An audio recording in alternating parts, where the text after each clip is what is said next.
What's up, guys? It's Sean with the Sean O'Delly Football Channel. I am here on the road today. I'm coming at you from the hotel room down here in San Antonio for a little work trip. So I thought I'd get you the video from the road this week. So I'm just going to pretty much do a quick big game analysis of all the games that happened today for each league. And we're just going to go through one at a time. I was right about pretty much every call I made. I just want you to know. If anybody's making bets next week, you can trust my judgment. Palace smashed Spurs, like I said they would. Trust the judgment. Very, very great game. Very disappointed in Spurs, honestly. They played horrible, in my opinion. Even before the red card that they got in the 58th minute, just very, very lackluster. No character, no discipline in organization. Palace was all over them from pretty much the 15 minutes onward. I don't remember Spurs having much of a chance. They had 2 shots all game against Crystal Palace, which have not been a very impressive team over the last few weeks. Not very good for Nuno. Very, very negative result for them. 3-0 is not in any way sugarcoating or is any way like being generous to Spurs. I thought they fully deserved the result. They played fantastic and they deserved it. Very, very proud of them. So happy for Hudson-Odoi. As I've been telling you guys, he's an absolute dynamite player.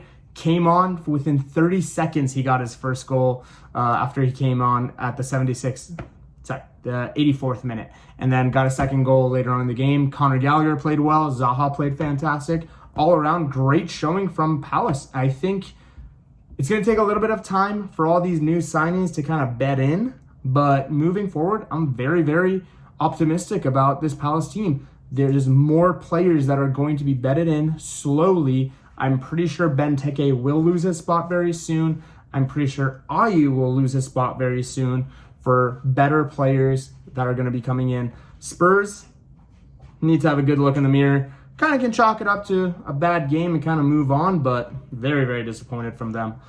And then moving on to some of the other results in England, Ronaldo had his first game back in England again for Manchester, and he got 2 goals. To all the people who, for even a second, were doubting him, were at all thinking that he might not be able to do this, have a good look in the mirror, son. Like, there was no question that he was going to score today, and he got 2 great goals. One of them, just pure poacher instinct, smelling where the ball is going to fall and tapping it in. The second, absolute class, absolute pure class.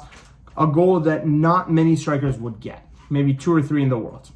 So very, very impressed with them. All around, not very fluid from United. A little bit of problem still. It's going to take time. United also have a lot of new players betting in. Rafael Varane was an absolute monument in the back, absolutely messing up everything that Newcastle was trying to do moving forward, and very, very impressed with his performance and how he settled into the team. I'm going to do the rest of the England games on Monday with the PL preview. Let's move on to the Bundesliga. I was wrong about this one as the result, but I was right about how many goals we're going to get. This game was an absolute dynamite game. Leverkusen, Dortmund, 4-3 to Dortmund. I think I called 3-2 Leverkusen. I was off by 2 goals, okay? It's not that bad. But very, very impressive game. Florian Wirtz, I have not mentioned him enough over the last few weeks. What a player that kid is.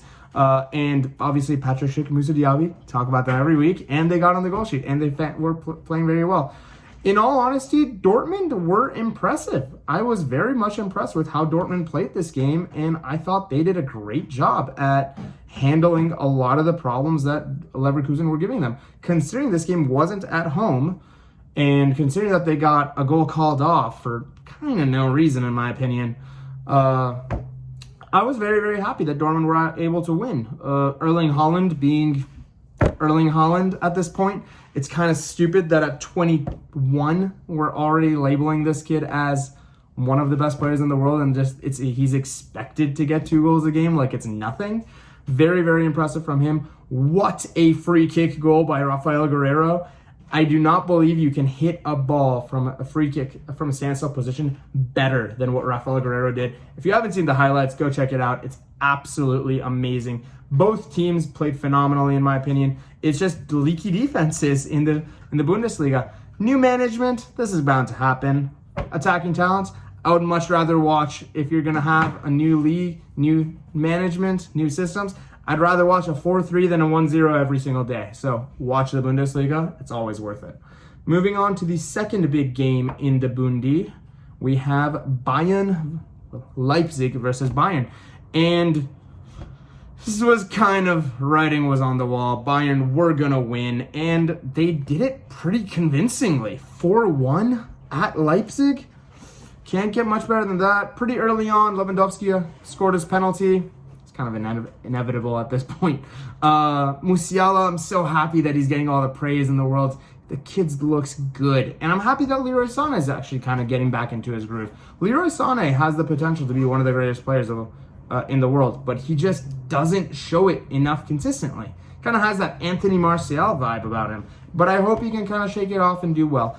Bayern it's going to take them a few more weeks, maybe a month or two, to really get this rhythm down. After that, I'm pretty sure the Bundesliga is going to get wrapped up by them. I understand that Wolfsburg did win again. They are 4-for-4. That is very, very impressive, and I will be discussing them in a future video. But moving on, all around, Bayern just controlled the game. Not much out of Leipzig this game, in my opinion. They did control a bit of the possession, and the game was in the midfield a lot, but not a lot of quality opportunities. All in all, Bayern just kind of deserved it, and they won. Moving on to Serie A, I think I called this one too. I was pretty much only off on one result, which was the Dortmund game. And Napoli did beat Juventus, despite Juve going up ahead early. It's not a good start for Maximiliano Allegri back in Juve. 3 games, 2 losses, 1 draw. I wonder if Ronaldo would have made a difference. Rubbing it in. No big deal. But very impressive for Napoli again. Fantastic result for them. Sitting on top of the Serie A at the moment. 3 games, 3 wins. Couldn't ask for more. Beating Juventus. It's usually the bogey team for most teams in Italy.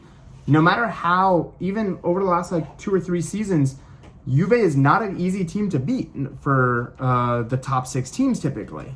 There's always some kind of voodoo involved with it almost. But very, very impressed by Napoli. I thought they played very, very well. Juve didn't have any possession, which under Max Allegri is kind of expected. But the shots weren't even close, 25-8. Very, very good work from Napoli. And I'm very happy that Kalidou Koulibaly was able to get the last-minute score as well. That pretty much summarizes all the big games. I know PSG won as well. I know there was other games as well. We'll get to all of them soon. There wasn't much in La Liga. I think Levante played, but we'll get to most of the La Liga games tomorrow. I believe the Barcelona game got postponed, so I don't believe it's happening this weekend, but I'll keep you guys posted. Anything else, thank you guys so much for watching. This is Sean, and this is Sean and Daily Football Channel. I'll talk to you guys soon. Bye.